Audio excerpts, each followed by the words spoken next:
Now, okay. So thank you everyone for coming. This is the grad student panel for CSUSD. Yeah, you guys could start off by introducing yourselves and say which program you are from. So go. I'm Courtney. I was in the child development program. I just graduated in December. Oh, that's all? Oh. No. I work in I'm sorry. I'm sorry. I was still mid by the food. I'm Jared. I'm a part of the counseling and guidance master's program here in the College of Ed. And I'm on transition to be a third year. Okay, my name is Martin. I'm in the clinical counseling program at the College of Behavioral Sciences building, and this is my second quarter. I'm still first year. My name's Heather. I'm in the Industrial Organization Psychology program. This is my first year, second quarter. My name's Andrea. I'm from the GE program, and I'm graduating at the end of this year. Hey.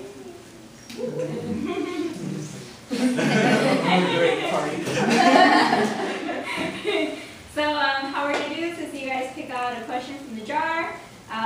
For those people at home watching on YouTube, we have asked the audience. Pick a question from the jar, and then whoever wants to chime in to answer that question as well, go ahead.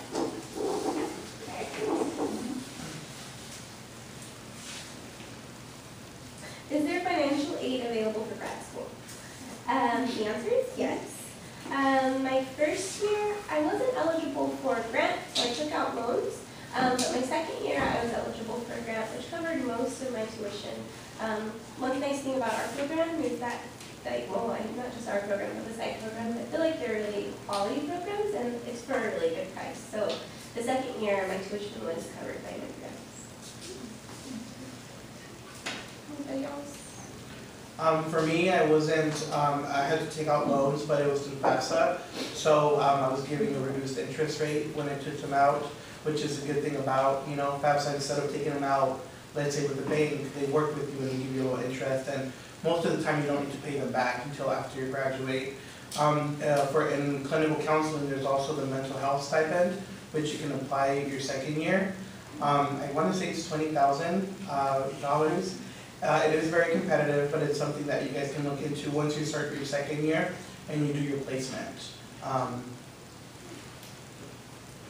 didn't have to, I didn't take out any loans, I didn't get a grant. I know that I had money saved up from a previous job, but for my program, people who are second years, they were able to receive a grant, and that helped for most of their tuition for their second year. There's also scholarships through the College of Behavioral Science. It's not a lot, but it's a little bit of something. I will say, not so much about myself because just loans, but there's a program called RISE that grad students can get on. It provides a monthly, can't remember if it's a stipend or if it's like a salary position, but it also comes with travel funds, all this kind of stuff. But it's a program that's any major on campus who's doing research can apply to, and it's just to fund you while you're getting your education. So you can actually apply as an undergrad as well. But RISE has positions for grad students as well. We actually had a talk about RISE too, and what was it, last meeting? Like a few meetings ago, so we recorded it. It's on YouTube. It's on record sync if you want more information on that. Also for the scholarships, is that the same one as for undergrad, right? Mm-hmm. So if you guys want to apply for scholarships, the due date is March 2nd. So it's coming up, so sign up for that. Yeah, it never hurts to try. So. And tuition and finances, I'm just resonating with everyone else is saying. Like, so many options for scholarships. Like Coca-Cola, like you write them a one-page essay and they'll give you $500. Like, there's always, yeah, I know. We don't look into these things, but these are things that you can do to help out with. Like, just look at all the options. Talk to any advisors. Talk to your actual college. College of Behavioral Sciences seem to have a lot of scholarships or some sort of grants. Same with College of Ed. So just be open and kind of look for those things because there's tons of money to be given for education. And also, you're interested, your second year in grad school, they do have teaching positions, so even though you'll be doing some work, that'll be something related to your profession, especially if you're pursuing a PhD. It's really important that you have that teaching experience, so you'll be able to do that your second year, and at least in the clinical counseling program. Yeah, I know it's a bit different with, at least with, like I work more psychopharmacology, so we work with animals in a basement. It's a little dark and creepy at times. But they, like funding and stuff works a bit differently for continuing on in that way. But I know Dr. Crawford and Dr. McDougall work to get us grants so that we're not working and in lab at the same time. Mm-hmm. And then a lot of times we don't pay for PhD programs either, so it's nothing out of pocket, but it's going to depend for sure on what type of program you're looking into. Next question.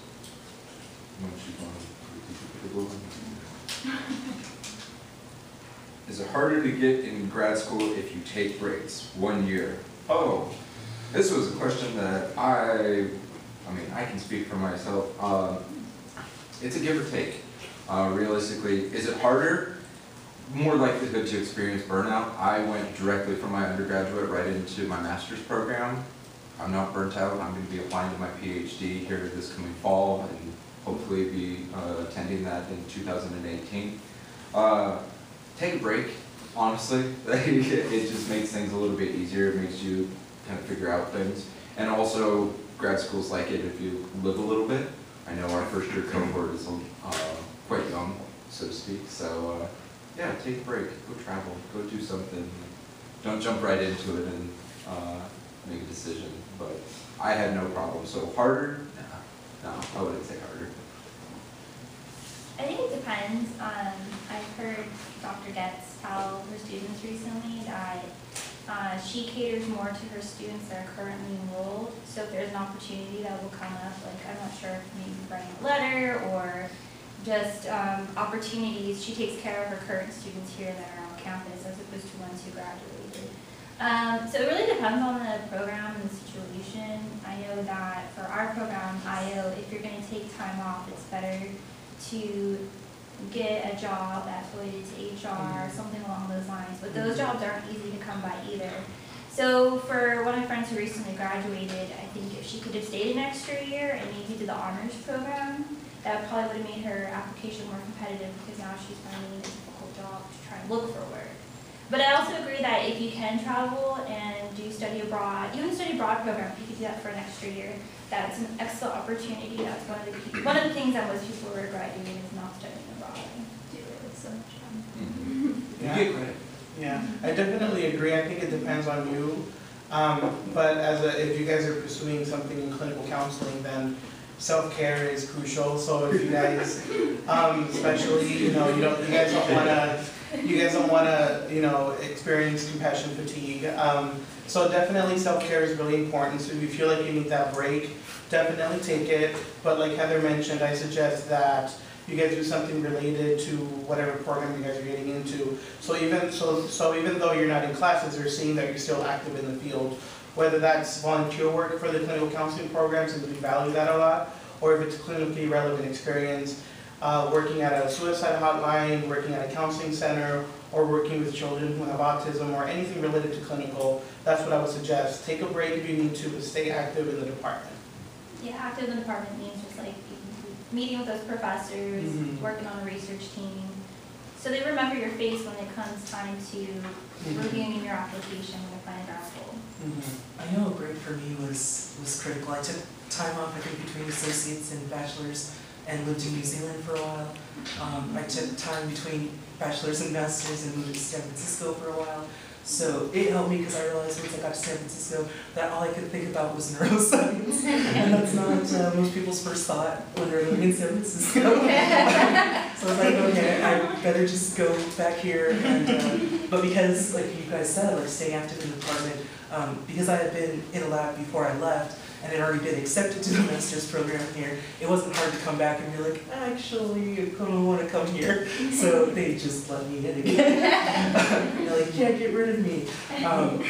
But yeah, staying active with the department is probably like the best advice I could give if you're going to take a break, because it's definitely doable. I did it, it's definitely better. I got to see more of the world.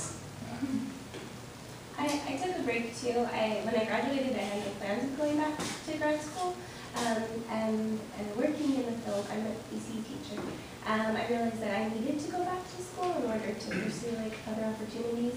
And having that time in the workforce, I saw how flawed a lot of things are. And that was a really big motivation for me to come back. But when I was a student, I was really close with a lot of the faculty. So when it came time to applying, it was easy for that process. You know, like they remembered me. I had worked with them before, so I made it a little bit easier. I think there's also a lot of stigma with taking a break, because I've heard that before, but I think if you take the break the right way, then I think you'll be fine. If you have any questions at all, whether this is what you want to do or not, then a break is a good idea. Yeah, the last thing you want is to enter a program, be a quarter in and just realize it's not for you. I mean, it's not a good idea. Because 2 years is like a minimum time. Yeah. It's not like the absolute, you're going to be finished in this time. So you don't know how much of your life is going to be spent here that you're going to find is like, this isn't even what I want to do. Yeah. I think if you're meant to go back, you will go back to school. I think some people are afraid, if I leave, I'm never going to come back. That's not true. My aunt graduated with her master's degree at 55 years old, and now she's almost 60, planning to go back and to pursue her PhD. Because she wants to do that, and I feel like with everyone else, we all took a break when we came back because that's what we wanted to do.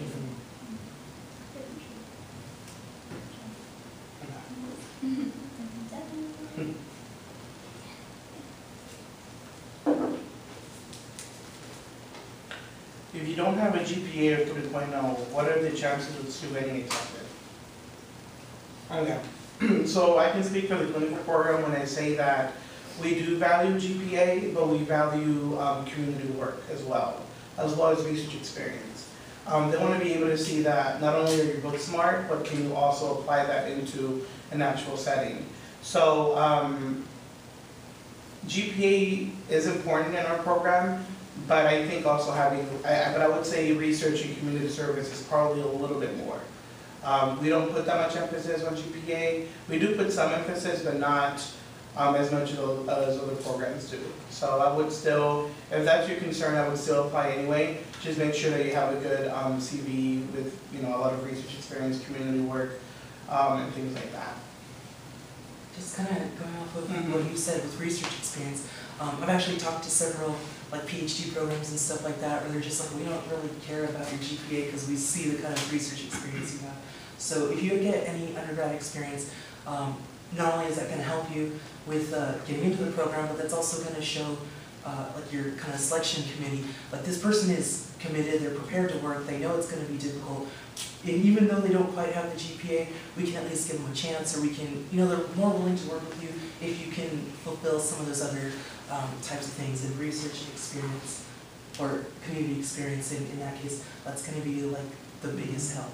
That's gonna, I got rejected from psychology programs because they looked at like GPA and GRE. I've gotten offers from like hardcore neuroscience programs in med schools. They're just like, we don't care. Like, we look at your experience and we love that. So it was like, I don't have a horrible GPA or GRE scores, but I know that's a question that often comes up with grad programs. And I think a lot of people are willing to work with you if they see that you've done something that demonstrates that you can do well in grad program.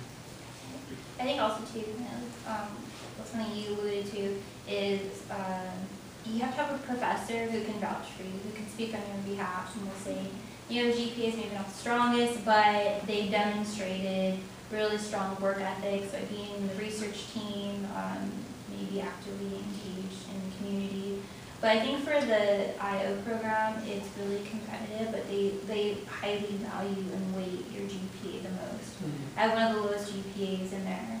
And it's because I feel that, and it's weird because they know that GPA is just only predictive of your first quarter of your GPA in grad school, but that's something that they value most because to them, that's how they demonstrated that you can make it in the program. But for me, luckily, I had other things to show. I'm not just my GPA. I can do all this other work, and I can handle a lot of work and pressure. And then because of that, I was able to get in. Once you're in the program, not having a 3.0 is going to affect you very differently. something I can add on, like we get caught up in like GPA, GRE numbers, and what do these scores mean and everything. And yes, they are important because it is a standardized measure amongst all of these things. While some are much more weighted, you're going to be building a relationship with these professors and these mentors for the next 2-3 years, 2.5 years, depending on what you're doing. So that's more weighted if you think about it, because it's like, can I, for lack of a better word, can I deal with this person for the next 2 years, and can this person show me that they can provide a sense of intellect and comprehension and actually being able to be more pragmatic, so be more practical than just these numbers on these pages. Because my GRE scores not so good, GPA is fine, but I've already talked to PhD programs and they're like, don't care. Like, you have a 7-page vita, cool. Like, let's talk. So they're very subjective scores depending on where you go. It just depends. For our program, and I'm sorry for all of you that had to take it, we don't require the GRE because we know it's a standardized measure. We know that it's not a reflection of direct intellect. It's a predictor of how well you were doing in grad school, but it's not going to be a predictor of how good of a counselor you are. And clinical counseling, I know it's a lot more specific, but we are one of the few programs that are like, we don't require the GRE because it gets dumb. I don't know if this is still true, but they had it where, to get in at least for GE, you had to take the GRE before you graduated with your master's, so we didn't even have to take it really. But if you're planning to apply for PhD programs, you're going to take it anyway. So I don't know if they're still doing it that way. You have to take it to get in. Oh, I didn't take the GRE. I think you do. I think you still need to pass it so you can graduate. I think, Yeah, but I'm not sure. The Don't clinical worry about counseling, doing it right away. yeah, for clinical counseling, we don't require a GRE either. But you do need to complete a when you graduate, you have two options. You have a comp option or a thesis option. And comps is basically just this 2 days or 2 or 3 days, I'm not sure, where you do these vignettes and essays and like multiple choice, and it's very intense. Or you can work with an advisor and do a thesis, which is stressful in its own way. Typically, you would want to do a thesis if you're PhD bound. If you're licensing bound, then comps would be probably most beneficial, but it just depends on what your goals are. I feel like also since these programs are kind of psychology based, the professors are very understanding. So if they look at your grades and they see that, okay, maybe you screwed up like your first 2 years, they look at your last 2 years and they kind of base your GPA on that, kind of like, oh, okay, this person, grew from these 2 years and they're doing better now. So there's also that too. Yeah, next question.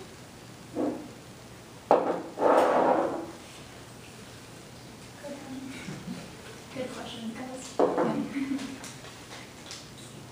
How did you manage with the admission process? This is something, okay, I don't know, I wrote my personal statement at the last minute, to be quite honest. But I had a personal statement from the year before for the honors program. So I just took that, and then I had the director of the program of IO, he reviewed it, and then I had my honors professor, my honors thesis professor, she reviewed it. Time management, I needed to make sure that I knew beforehand the deadlines, because each program has different deadlines. You have to apply a month before to the university before you even apply to the program. So just kind of being aware of the steps I needed to do beforehand was what helped me. And then also attending a lot of informational sessions about grad school. Because without knowing these steps, I wouldn't have known unless I didn't go to info sessions like these. I agree. So for I think in the psychology department, we're the only program that does interviews. So we do have an interview process, and you do have to submit a personal statement, and I strongly suggest that you submit a CV as well. It's not recommended. Well, it's not required, but it is recommended, so I would go ahead and do that. The way that I did it was similar to what Heather was saying, just being aware of what I needed to do, being aware of deadlines, being aware of things like that. Personal statement, have it looked at by your advisor or someone you're working with, as well as your colleagues. And even the clinical faculty of the program are willing to look at it. So if you know, they'll be able to do that as well. They might be able to just give you some general input, but they might be willing to do it as well. And apply to multiple schools. I made the mistake of only applying here. Luckily, I got in, but our program's really competitive, so I suggest that you apply elsewhere. Apply to at least 3 different schools, and keep your options open. One of the things, I don't want to toot my program's horn, but one of the things about my program is that you do see clients your first year. Literally within the 2nd week of school, you start seeing your first client. So it was nerve-wracking. But that's one of the things that distinguishes us from Pomona and Fullerton and any other local program. Same. We start seeing clients too. It's nerve-wracking. Take your time, honestly, through the admissions process. Don't rush it. One thing that I thoroughly enjoyed doing was I liked going through the steps of everything because the application process is very tedious. Getting all of your transcripts from everywhere. If you're a non-traditional student and you've moved around a lot, getting all of those transcripts is kind of hectic. Writing that personal statement is rare because you're trying to sum up your entire life into about a page and a half. So take your time, you know, and then also reach out to the grad schools like during or before the admissions process. You know, talk to somebody, get some sort of dialogue going. Try and talk to other students that are currently in the program or finishing up the program, because they're going to be the ones that are going to be honest with you. You can talk to an office administrator all day and they'll tell you how great their program is. You can see the numbers on it, but you know, I'll just say it, the University of Wyoming, you know, it has great numbers, it has tons of reputation, but you talk to some of the students and they're like, we hate it here. We cannot stand it. And so luckily I've had that dialogue with students before and they've been able to be honest. So just take your time through the process. I mean, don't, you said, apply to multiple programs. Take your time with it because, you know, this is a commitment that you'll be doing for 2 to 3 years depending on. So. And then also, like, just to add on to non-traditional, I went to 3 different community colleges. So before I didn't flip and apply, I had multiple copies of my transcripts on hand because if you do have to wait till last minute for whatever reason, because situations come up, you have those on hand because it can take up to 2 weeks sometimes to get your transcripts from other colleges.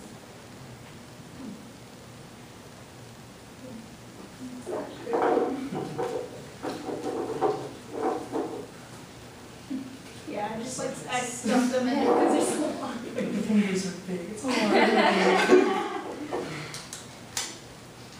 Okay, what career can you get with your program? This is an awesome question. And I'm actually really excited to answer this because there's so much. So I do like neuroscience type work. We talk about like off the bench careers. So assuming you don't want to be a researcher or a professor type of situation, and because those are the 2 obvious ones. Pharmaceutical companies need psychopharmacologists.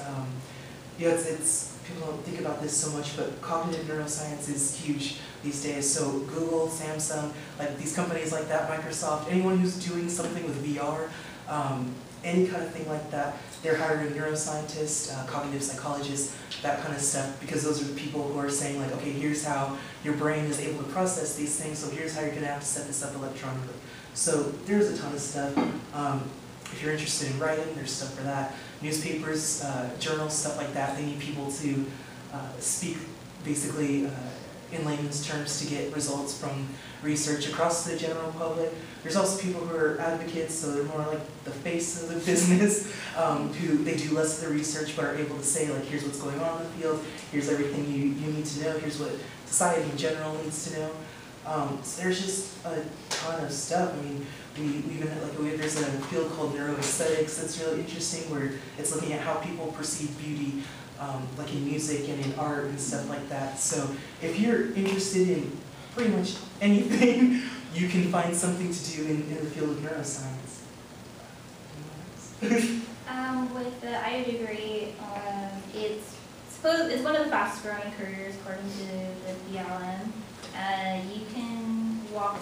Some people don't even finish our program because they found an internship and they found a job and they don't finish their thesis. So there's job opportunities out there. Usually you could do an HR specialist, you could do CEO, you could do executive coaching, you could do researching in motivation and employee motivation, so anything that's employee focused or business focused, you can do that with a degree. You could be where you're selecting for companies, so personnel selection analyst.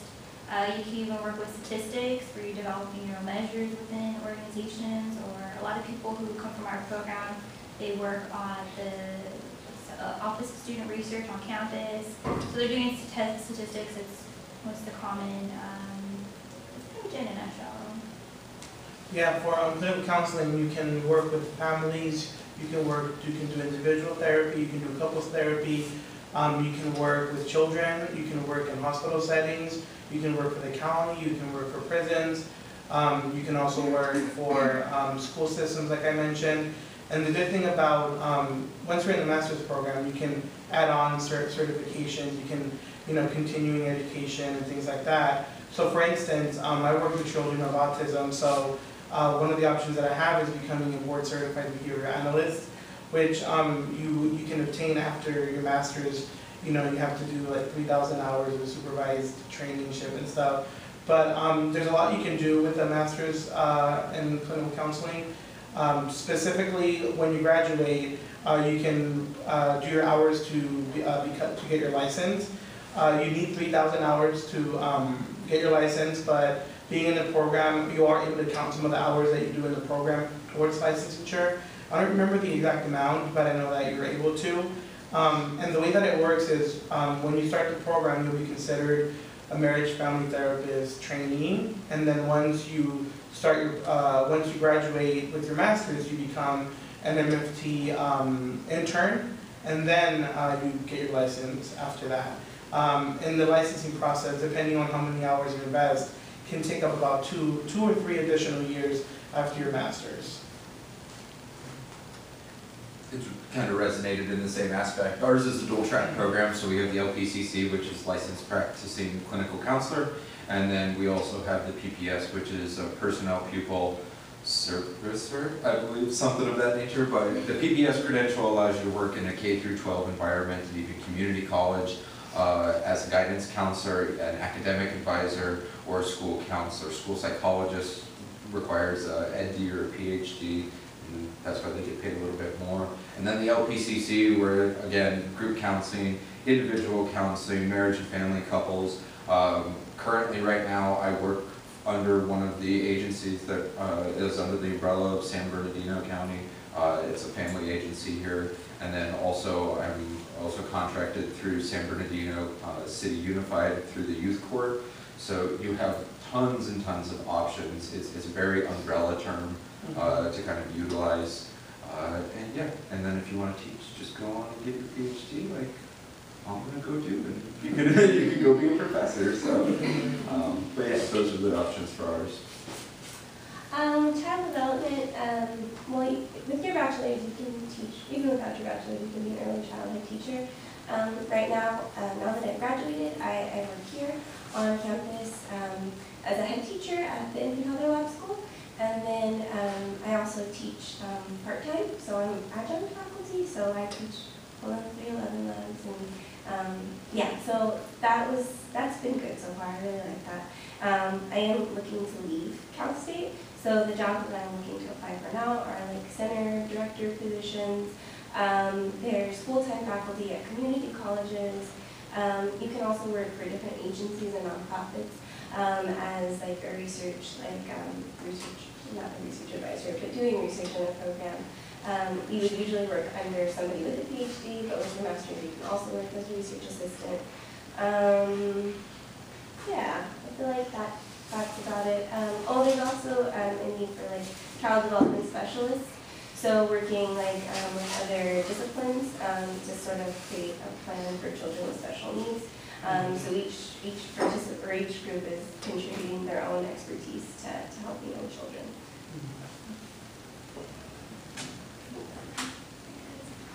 Let me check the calendar because it times out like after 30 minutes.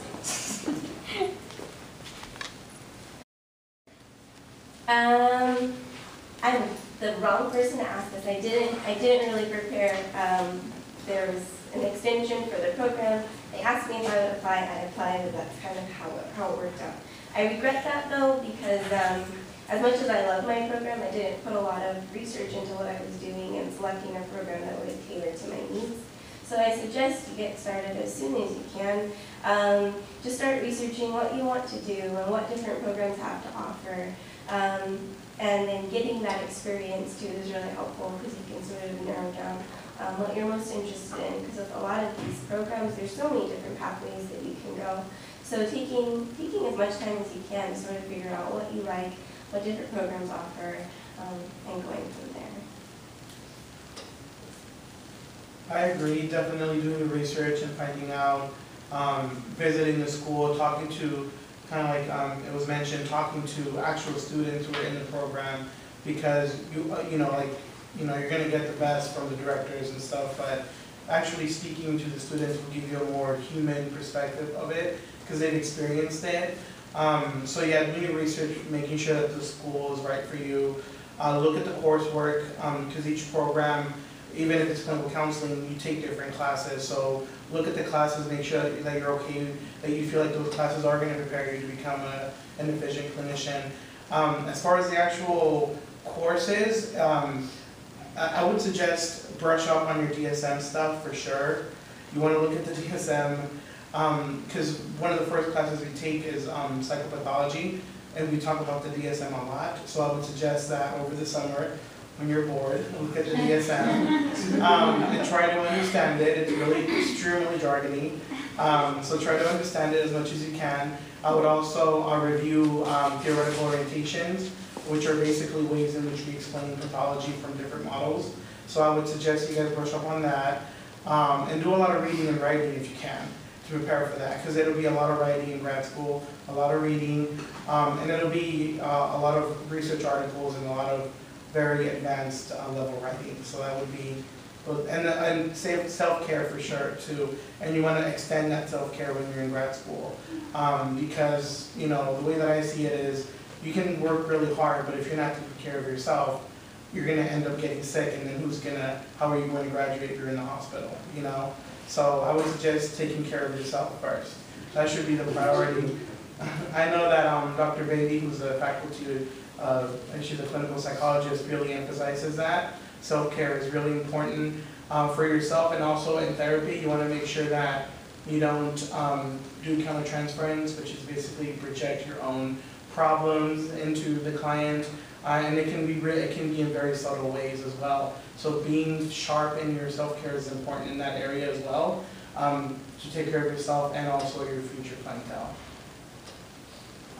Everything Mark said is absolutely correct. Also on there, make sure you research the culture and research the program itself. We have somebody who thought the IO program was kind of a business oriented, but it's not, because it's very theory based and it's a lot of research, and you're reading a lot of research articles, and that percentage is dropping. But I feel that if we had researched the program beforehand, then we had a better idea. For me, I had an understanding what the program was because I talked to the grad students, I talked to the professors, and did my homework beforehand because I wanted to make sure that I did everything right. And then also, if you wanted to prepare beforehand for getting in the program for the IO, definitely brush up on stats. And then a lot of people would tell me that you're doing a lot of reading, a lot of writing, but that was never quantified. And so I will give you that opportunity to know what a lot of reading means.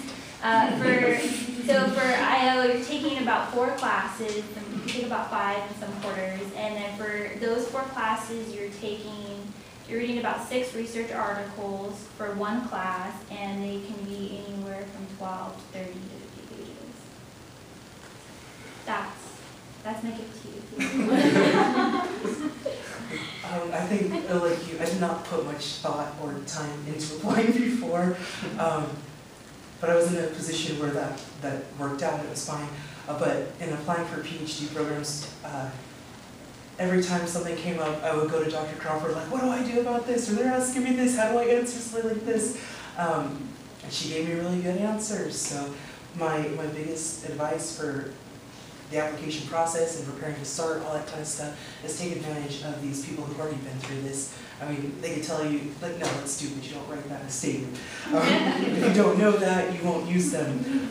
So take advantage of everything. They've been through this multiple times. Some of them, especially the clinical program, they've already been on selection committees. They know what they hate hearing, they know what they love hearing. They're full of this kind of information that will get you into a program. So take advantage of it. Do not let them just sit there lonely in their offices. And just a general tip about personal statements, I can't speak for all disciplines, but at least for mine, when you write a personal statement, don't write about your personal self. You want to write about your undergraduate experiences and how they prepared you for graduate level work. You don't want to talk about how when you were 5 you lost your house or something. You want to be as objective as possible. You want to talk about yourself, but you want to talk about your academic self and how that's prepared you for grad school. So just keep that in mind. If you do talk about yourself, make it 2-3 sentences and then move on to the why you should be accepted and how that's prepared you for graduate level stuff. I'm just mindful of time, so unless like your house burning down like caused like neurological damage, and then like that's actually equivalent to that. Exactly. If it's extremely relevant, then mention it. You know, it is all depending. Yeah. Were you an honor student before you got accepted into the graduate program? Oh hell no. No, that was way too much work. I'm not gonna lie. Honor student, like actually in the honors program. Whoever wrote this question, I'm assuming. No, I was not. I did a lot of research. I was going to go to a PhD program before I found Cal State's college counseling and guidance program. I was all set and prepared to be applying to PhD programs, so on and so forth, until I met the program coordinator, Lorraine Hedke, #1 grief and bereavement counselor in the world, if you're curious. Yeah. There's Meyerhoff and there's Lorraine Hedke, and Meyerhoff's kind of losing her mind. Anyway, so no. The simple answer to that, no, I was not. Who was? I was, but usually in your honors program, you do, for the honors thesis program, you do get noticed as far as the committee goes, but they don't always select honors students. And I think that the people that they do select that are honor students, that they're very exceptional students, that they're the ones who've been in research for a long time, they're the ones who have maybe like a good bond with the professor, that professor vouched for them. They should have actually, maybe could have been in the honors program, but didn't hear about it, didn't know about it, didn't want to apply, or whatever, all of the above, but still got in.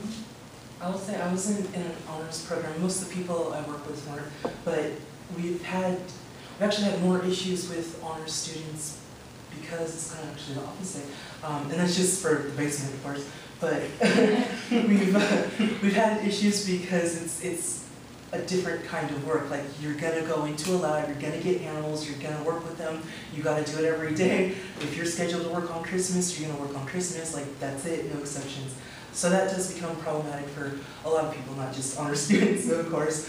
But there has been kind of this attitude that, why do I have to, like, why is this hard? It shouldn't be hard on an honors student, that type of thing. And we've actually had an issue with a certain person who's kind of pissed off everybody, basically, by acting like that. So I think what is good is to go to the person you want to be working with and ask them, like, do you think this is a good idea for me? Do you think it's going to matter in my case? Because I know, like, for me, it wasn't going to matter if I did an honors program or not. But for you guys, I mean, if you've done them, that might have helped a lot more. I just have no idea. People told me Dr. Crawford was on the selection committee. I was like, okay, I'm cool. That's all.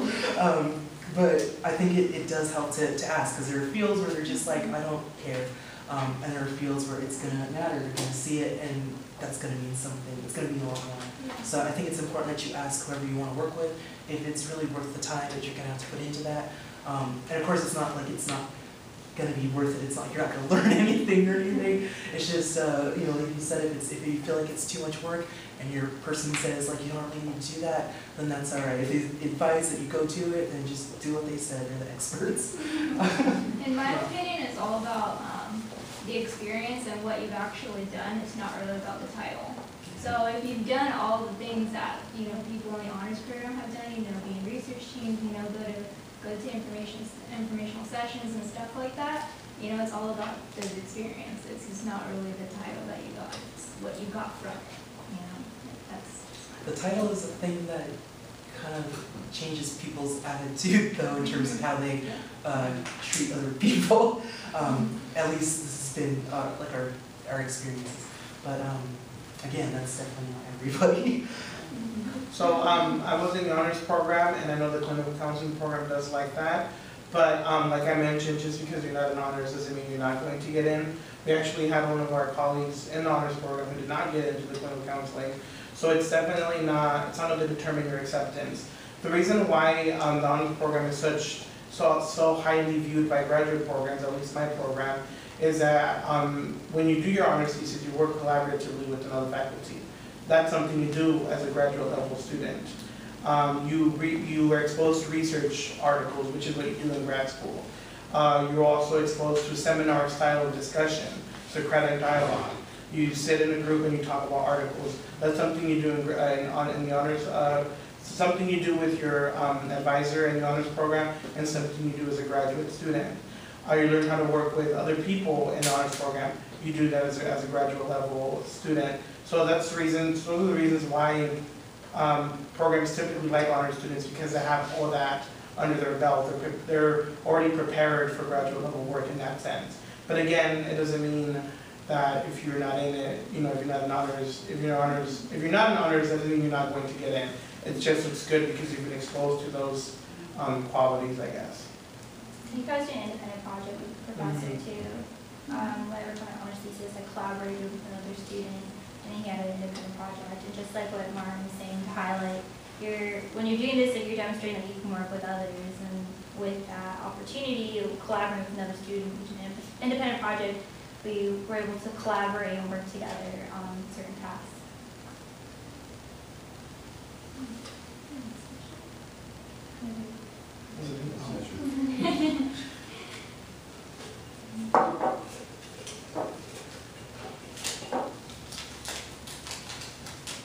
Once accepted, how did you deal with emotions of going into grad school? Well, I was really excited. I was really happy. I was actually doing some self-care. I was at a restaurant, Coco's. I was at Coco's, and when I got Dr. Chavez called me, and he told me, like, hey, you got into the program, and I like couldn't hold it in, and I started kind of getting all excited. The waiter came in, and he's like, are you okay? And then I was like, I'm fine. I told him I got into a clinical counseling program, and he kind of looked at me like, and then I said, I want to be a therapist, and he's like, oh my God, that's great.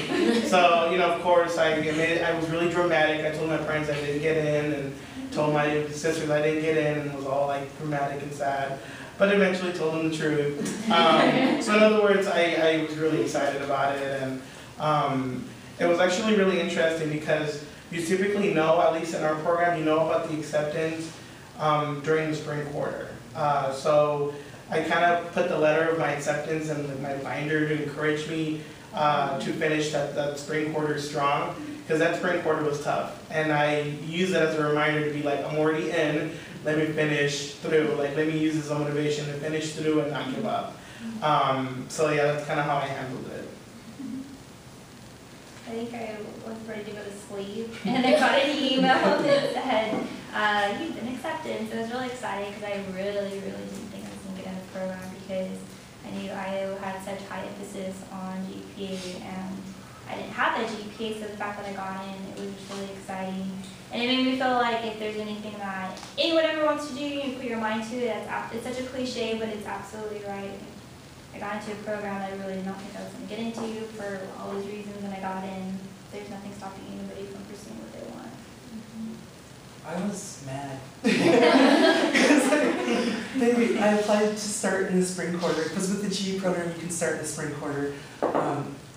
And it was like 3 days before classes started that they let me know that I was accepted. So I was like a mad rush then to like get signed up for something, just like I have classes, like everything's full. It was a little crazy, but it was it was a good thing. I don't think I had time to react at the time, but I know PhD-wise, my reaction has just been silent. It's just like, oh my god. But it was the first time around wasn't feeling good. Just like, at least somebody let me know finally. You want to do the next one? Anybody want to?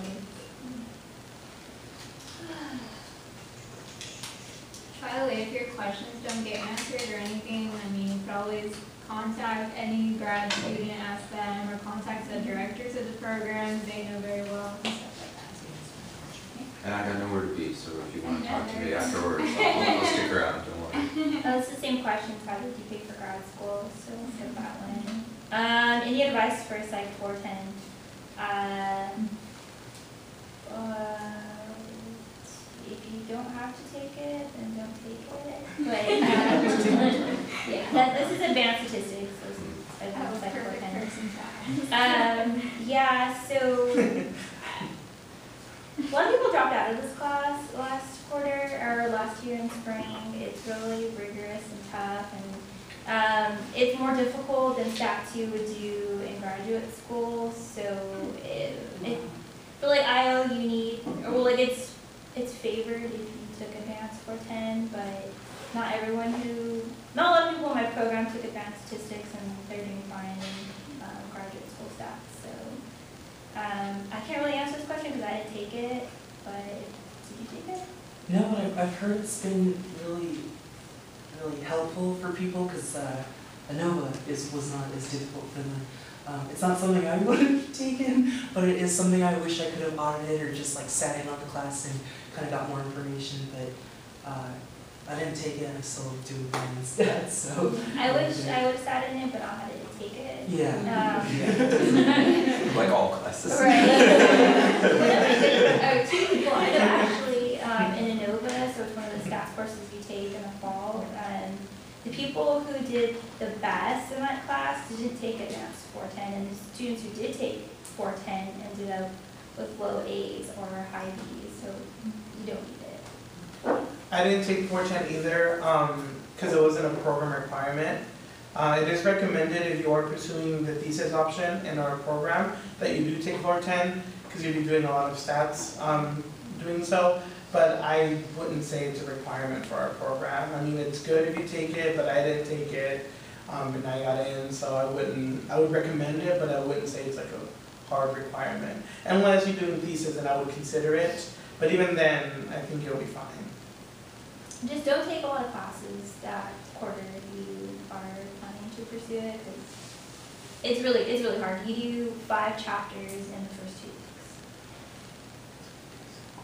And don't feel like you'll have to run the same kind of stats that you do in class.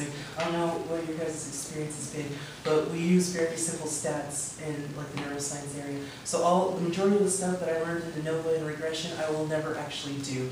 So what you actually do could be a lot more simple than what you're learning. So if you're having difficulty with stats, don't think that that's like a deal breaker for doing a thesis and stuff like that. Like it's fine. Yeah. I'm not from Cal State San Bernardino. I did take an advanced multivariate statistics course, but I'm a counselor.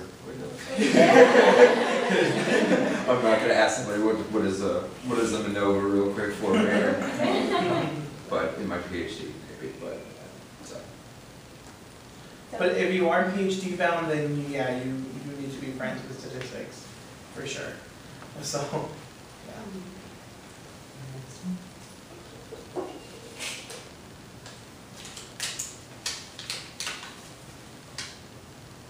How is the grad school life? Is there time for jobs, anything other outdoor stuff, etc.? Is your time for life? No. Well, I work in a basement. My goals were very clear to me, and that was just build my CV. So I took on a lot of projects. My CV looks great, but my social life does not. It was a sacrifice that I was willing to make. I got in really good schools, I'd be very happy about that. So I will be happy with a social life in the future, actually. But with the kind of stuff that I do in lab, it takes me a lot of time. So I had a long period of time where it was not unusual to be there 7 days a week, at least 8 hours a day. So if that was me, that's because I knew what I wanted and I knew what I had to do to get it. And I did, so now that kind of crazy work stops. But I know that there are people who do have time for that, and it's kind of going to be the time that you make for it and kind of finding a balance. I mean, you're not going to get into a great school being out doing everything else all the time, but you don't have to be here all the time to get into a great school. I think for having my cohort, we're working part-time, including myself, but I'm only working a combined like 15 hours a week. If you do want a job, go ahead, at least your first year, and it's fine, but make sure, I would suggest that it's related to clinical counseling. So for example, I work with children of autism, I'm a parent counselor, they're all related to your field. So if you do have a job, I would recommend that at least it be related to your field. Your second year, I wouldn't recommend having a job because that's when you do your placement. So the placement will technically be your job. And then the good thing about placements is that they typically hire their trainees for full-time once they get their degrees. So, and as far as love life and stuff, it's possible. You just need to really make the time for it. Prioritize. If you're currently in a relationship, have a conversation with your partner about how busy you're going to be the next couple of days and years and weeks. They won't understand. And the difficult thing about, I was telling Heather about it, the difficult thing with the program, my program at least, is that a lot of the time you're working on reports, and since it's confidential information, you can't leave the clinic. So that information stays in the clinic, and you need to be there. I was there till 3 a.m. last night working on a report because I could not take it home because the information is confidential. So that's one of the things about our program, that you need to be ready to pretty much consider the clinic your second home, if not your first. I'm working part-time, sorry, but it's also related to a kind of more on the same, it's on campus, I'm a research assistant. So I work 20 hours a week, but there's somebody in my program, he's working full-time 40 hours a week, and he is falling asleep in class. His grades have dropped a letter grade because the teachers tell him, you got this grade because you were falling asleep in class. He's doing it, it's not, I would advise it, but he needs to make the money, so that's why he's doing it.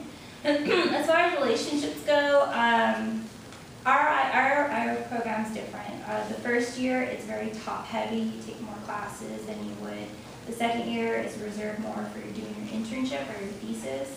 But relationships are really hard. Half the people in my cohort are all having relationship issues because they're spending so much time in the program. Not to say that it's, maybe it might be different for you, but I know somebody in the cohort a year ahead of me, her and her boyfriend, now it's her husband, they almost broke up. Your house won't be clean for a while, mine isn't. Pay for a housekeeper, that's fine, but our first year is just equivalent to a PhD program. It's a lot of work. It doesn't mean you can't be done, but your life, you're just going to adjust to it. It's a change. You'll get used to it. Yeah. It's kind of funny though, because there'll be days where I don't see my dad the whole week, and then I'll see him on Fridays, and I'm like, hey Dad, how are you? Because he'll wake up, I'm sleeping, he'll come home, I'm at school. So it's like sometimes I don't see I sleep in the same house as my parents, and I don't physically see them for a whole week. Because that's how crazy my schedule gets. It's kind of ridiculous, actually. But yeah, that's how it can get, for sure. Self-care. So it's already past lunch. I know some places to go. There's some pizza. You guys could take them.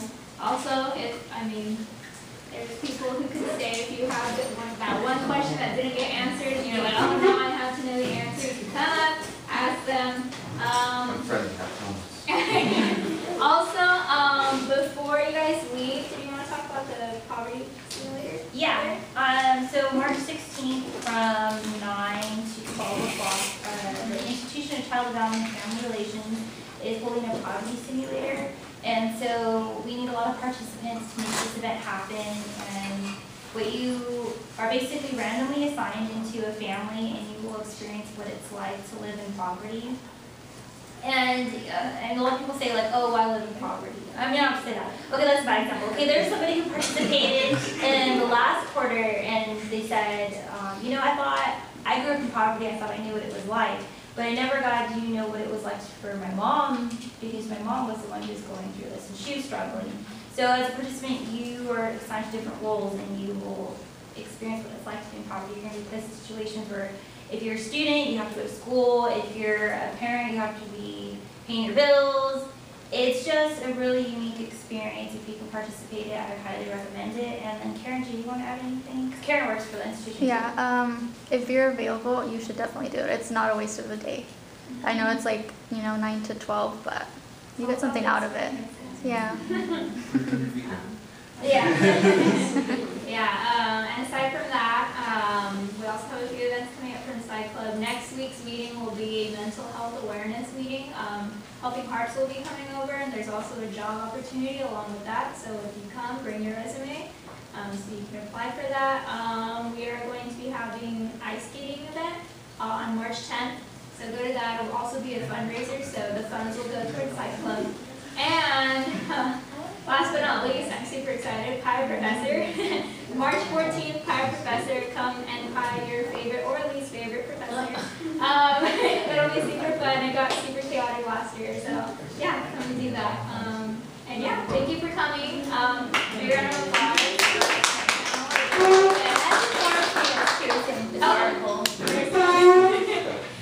And yeah, thank you guys. Yes, I work here.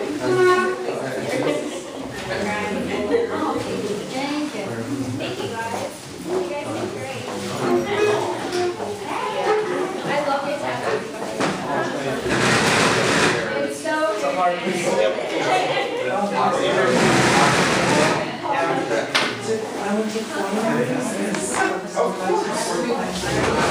They don't have to be quick, I promise.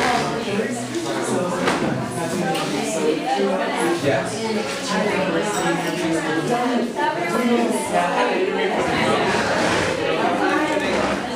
Some of the questions were so ambushy.